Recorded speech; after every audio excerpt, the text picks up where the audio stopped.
দর্শক বন্ধুরা, আপনারা জানলে অবাক হবেন যে সরাসরি এই মুহূর্তে যে ছেলেটিকে আপনারা দেখতে পাচ্ছেন, এই ছেলেটি নাকি বিখ্যাত বক্তাদের ওয়াজ হুবহু নকল করে শোনাতে পারে।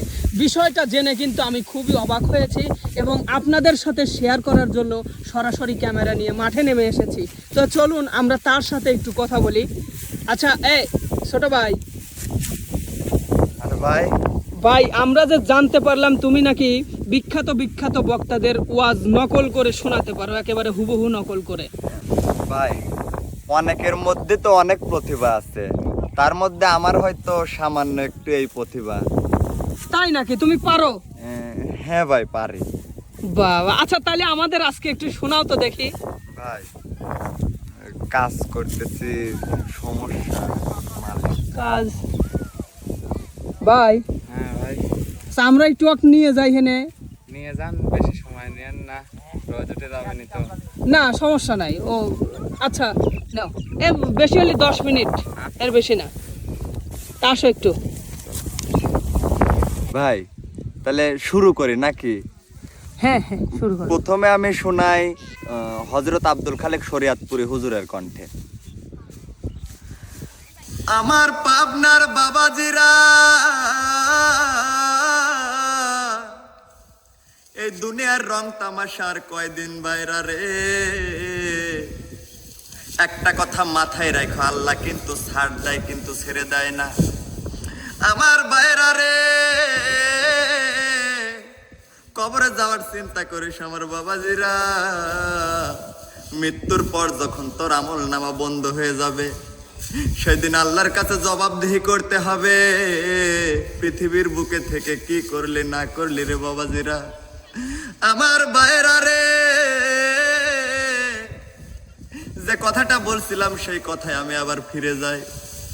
আমার নবীর দুইটা নাতির নাম ছিল হাসান আর হুসাইন। হাসাইন ডাক দিয়ে বলতেছে, ভাই আমরা ওমরের দরবারে যাব, যে কথাগুলি আমরা স্বপ্নের ভিতরে দেখলাম সেই কথাগুলি গিয়ে আমরা বলবো। আমার ভাইয়েরা রে, এমন সময় আমার নানা মোহাম্মদ দুনিয়ায় নাই। এই পৃথিবীর বুকে অনেকেই আছেন যারা আমার নবী হারানো ব্যথা এখনো সহ্য করতে পারেন না। এই জন্য কবিতার ভাষায় ছোট্ট করে বলা হয়েছে, আজ কেহনে গো মাতম জারি, আজ কেহনে গো মাতম জারি, সোনার মদিনায় নূর মোহাম্মদ কামলিওয়ালা নাই রে দুনিয়ায়। হায় রে, নূর মোহাম্মদ কামলিওয়ালা নাই রে দুনিয়ায়।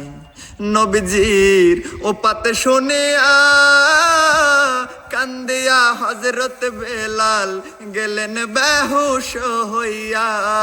কান্দিতে কান্দিতে বেলাল, কান্দিতে কান্দিতে বেলাল মদিনায় লুটায়, নূর মোহাম্মদ কামলিওয়ালা নাই রে দুনিয়ায়। এই ছিল হযরত আব্দুল খালেক শরিয়াতপুরী হুজুরের কণ্ঠে।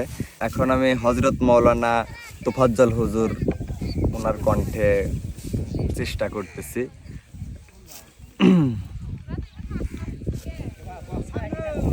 যে নবী আমাদের জন্য এত কিছু করে দুনিয়ার থেকে বিদায় নিছে, তার পক্ষে থাকতে আমরা রাজি আছি, কেন পক্ষে থাকবেন না?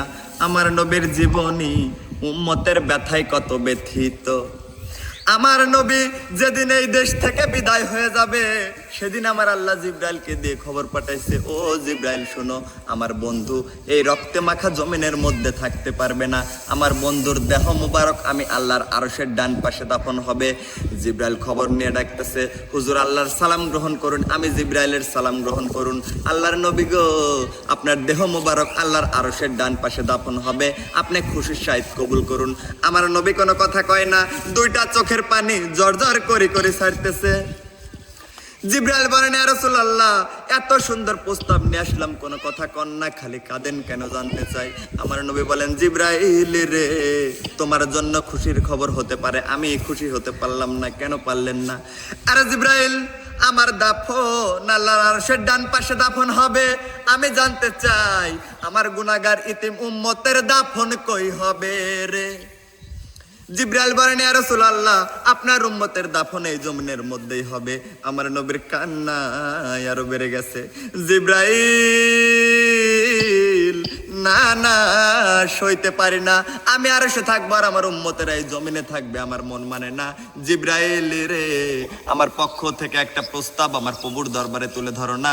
জিব্রাইল রে আমার কোটি কোটি গুনাহগার ইতিম উম্মতেরা যে এই জমিনে থাকবে, আমি নবী আরশে যাব না রে, আমি আমার উম্মতের পাশে সেই জমিনের মধ্যেই শুয়ে থাকবো। আরে দয়ালো নবী প্রেমের ছবি আর আসবে না জগতে, আমার দয়ার নবী প্রেমের ছবি আর আসবে না জগতে।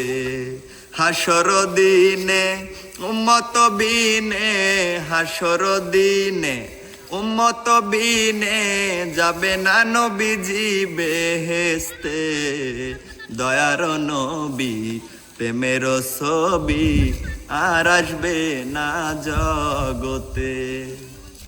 তো এই ছিল হযরত তোফাজ্জল হোসেন হুজুরের কণ্ঠে। এখন আমি যার কণ্ঠে বলার চেষ্টা করব আমির হামজা হুজুরের কণ্ঠে। রব্বুল আলামিন মানুষদেরকে যখন বলা হয় ঈমান আনো, কামা আমানান নাস, মানুষ যেভাবে ঈমান এনেছে কারা, আমরা কি মানুষ নয়? তাহলে আল্লাহ আবার আমাদের নতুন করে ঈমান আনার কথা বললেন কেন? তার মানে আমরা মানুষ হিসেবে যেভাবে ঈমান এনেছে এইভাবে ঈমান আনলে হবে না, কোরআনের দাবি অনুযায়ী ঈমান আনা লাগবে। তো এইটুকুই ছিল।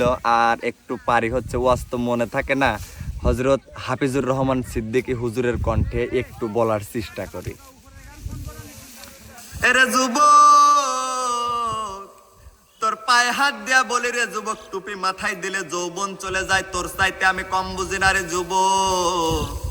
এই দাড়ি রাখলে নবীর সুন্নত রাখলে যৌবন চলে যায়, তোর চাইতে আমি কম বুঝি না রে যুবক। ছোট ভাই, তুমি তো খুব সুন্দর করে ওয়াজগুলো শোনাইছাও, আমার কাছে খুবই ভালো লাগলো। ভাই ওয়াজ তো আমি মোবাইলে শুনে শুনে মুখস্থ করে শোনাই, আসলে ভাই এইভাবে যে ওয়াজ করি আসলে বুঝছি, কিন্তু আমরাও কিন্তু আসলে সেটাই তুলে ধরছি যে তোমার মতো একটা ছেলে দেখো অনেকেই অনেক কিছু শেখে, তুমি ওয়াজের প্রতি তোমার কতটুকু ভালোবাসা, যারা আমাদের বিখ্যাত বক্তা এবং হুজুরদের প্রতি তোমার যে একটা ভালোবাসা, এটাই কিন্তু মূলত তুলে ধরা। এত সুন্দর করে তাদের কণ্ঠে যে তুমি আমাদেরকে ওয়াজ করে শোনাইছো, খুব ভালো লাগছে। আর আমি আশা করছি দর্শকদেরও ভালো লেগেছে। আমরা আসলে আপনাদেরকে এটাই দেখানোর চেষ্টা করেছি যে একজন ছেলের কতটা ভালোবাসা থাকলে ওয়াজের প্রতি, হুজুরের প্রতি ভালোবাসা থাকলে এভাবে ওয়াজও হুবহু নকল করতে পারে। তো সুপ্রিয় দর্শক, মানুষ ভুলের ঊর্ধ্বে নয়, ভুল ত্রুটি সবারই কম বেশি হয়ে থাকে। যদি আমরা কোথাও ভুল করে থাকি, সবাই ক্ষমা সুন্দর দৃষ্টিতে দেখবেন, ভালো লাগলে আমাদের পাশে থাকবেন। ধন্যবাদ সবাইকে, সবাই ভালো থাকবেন, সুস্থ থাকবেন, আল্লাহ হাফেজ।